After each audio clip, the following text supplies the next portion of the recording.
Hai, selamat siang. Di video kali ini, saya akan membahas tentang keterampilan berbicara. Sebelum ini video kami mulai, izinkan aku memperkenalkan diri terlebih dahulu. Perkenalkan, nama saya Jessica Laurentia. Saya dari jurusan Fakultas Ekonomi dan Bisnis Universitas Esa Unggul, jurusan akuntansi tahun 2020. Kita masuk tentang pengertian berbicara menurut para ahli. Pengertian berbicara menurut Tarigan menyebutkan bahwa berbicara adalah kemampuan mengucapkan bunyi-bunyi, artikulasi, atau kata-kata untuk mengekspresikan, menyatakan, serta menyampaikan pikiran, gagasan, dan perasaan. Menurut Kartini, berbicara adalah suatu peristiwa menyampaikan maksud, gagasan, pikiran, perasaan seseorang kepada orang lain. Menurut Laksana, mengungkapkan bahwa berbicara itu adalah perbuatan yang menghasilkan bahasa untuk komunikasi. Sebagai salah satu keterampilan dasar dalam berbahasa, serta Akmandani memberikan pengertian berbicara adalah sebagai suatu keterampilan memproduksikan arus sistem bunyi artikulasi untuk mencapai kehendak, kebutuhan, perasaan, dan keinginan kepada orang lain. Dalam para ahli dapat kita simpulkan bahwa pengertian keterampilan berbicara itu adalah retorika, seni berbicara yang bisa dimiliki seseorang yang bertujuan untuk menyampaikan pesan secara lisan dan efektif sebagai bentuk kita berkomunikasi dengan orang lain.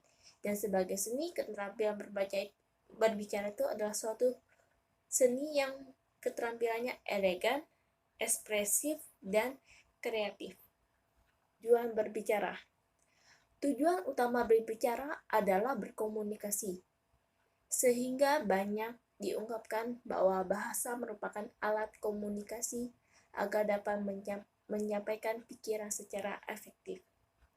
Agar dapat menyampaikan pikiran secara efektif, si pembicara memahami makna segala sesuatu yang ingin dikomunikasi dan dia harus mengevaluasi efek komunikasi yang dapat dilakukan terhadap para pendengarnya. Dan dia harus mengetahui prinsip-prinsip dalam yang mendasari segala situasi pembicaraan, baik secara umum maupun perorangan. Ada 4 aspek keterampilan utama yang merupakan ciri pribadi dewasa dalam keterampilan berbicara.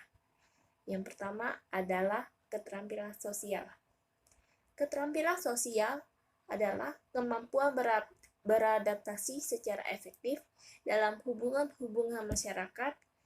Keterampilan ini menuntut agar kita mengetahui apa yang harus kita bicarakan dan bagaimana cara mengatakannya, dan kapan mengatakannya dan kapan tidak mengatakannya.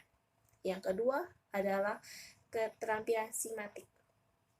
Keterampilan simatik itu adalah kemampuan menggunakan kata-kata dengan arti yang tepat dan penuh pemahaman. Untuk itu, kita harus memiliki pengetahuan yang luas mengenai makna yang terkandung dalam kata-kata serta ketetapan dalam kepraktisan dalam penggunaannya. Yang ketiga adalah keterampilan fonetik. Keterampilan fonetik adalah keterampilan kemampuan unsur-unsur fonetik dalam bahasa secara tepat, dan keterampilan ini bertanggung jawab menentukan persetujuan atau penolakan sosial. Yang kelima adalah keterampilan vokal.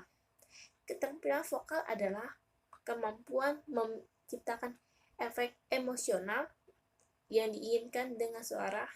Suaranya harus secara jelas, bulat, bergema, dan menandakan orang yang berbadan tegap, sedangkan suara yang melengking, berisik, serta parau melihatkan kepribadian yang kurang menarik atau kurang meyakinkan.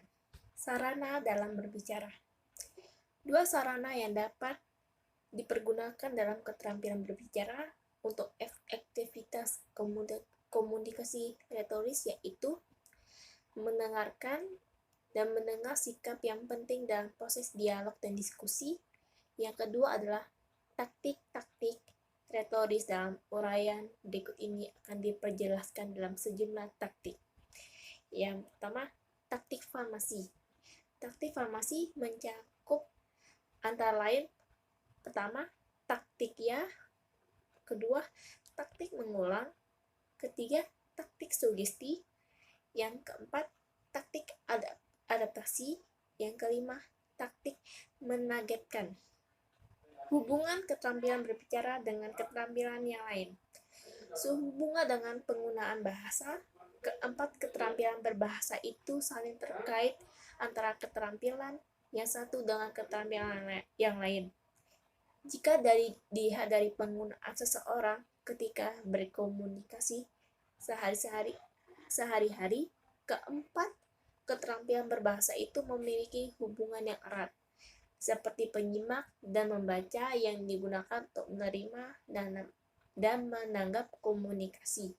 Sedangkan berbicara digunakan sebagai bentuk mengekspresikan suatu makna dan memberi suatu makna dalam komunikasi. Cara mengasah keterampilan dalam berbicara. Cara mengasah keterampilan berbicara yang gampang dan sangat umum yaitu: pertama adalah 1. Kembangkan bahasa keahlian berbahasa yang baik. Yang kedua, mengasah keahlian pendengar.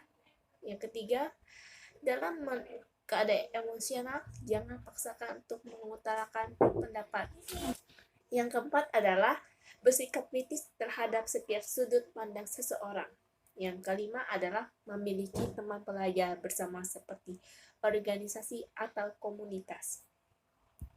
Dari semua yang sudah saya sampaikan, itu dalam proses penyampaian gagasan, kita harus memperhatikan benar-benar, karena kita dapat sesuatu yang dapat kita pelajari melalui semua tersebut.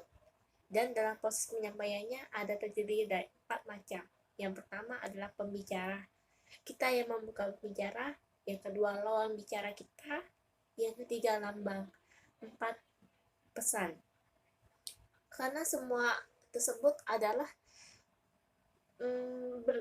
penyampaian ide gagasan yang bertujuan untuk mencapai sebuah komunikasi yang baik terhadap semua orang. Karena semua komunikasi itu sangat penting bagi kehidupan kita.